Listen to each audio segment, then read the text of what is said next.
Malaysia গিয়ে অন্তত কেউ শপিং করে নেয়, এখানে এসে কস গলা কাটার জন্য তারাই বেস্ট।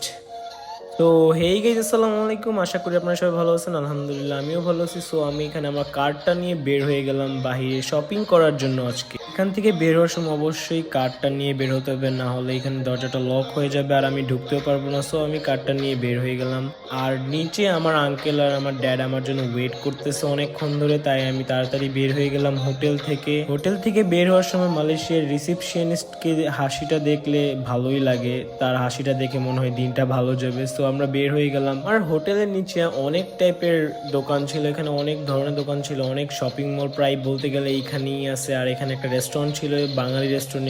এখানে খাবারটা খেয়ে অনেক মজা লাগে। সো আমি এখানে খেয়ে থেকে চলে গেলাম। এইখানে খাবারটা অ্যাকচুয়ালি অনেক মজা। বাঙালি খাবার হলে কি হবে, বাংলাদেশে এরকম খাবার পাওয়া যায় না। আর আমি এখানে গ্র্যাব অর্ডার করে ফেললাম। আমরা এখন হানিফাতে যাব, এটা মালয়েশিয়ার অনেক পপুলার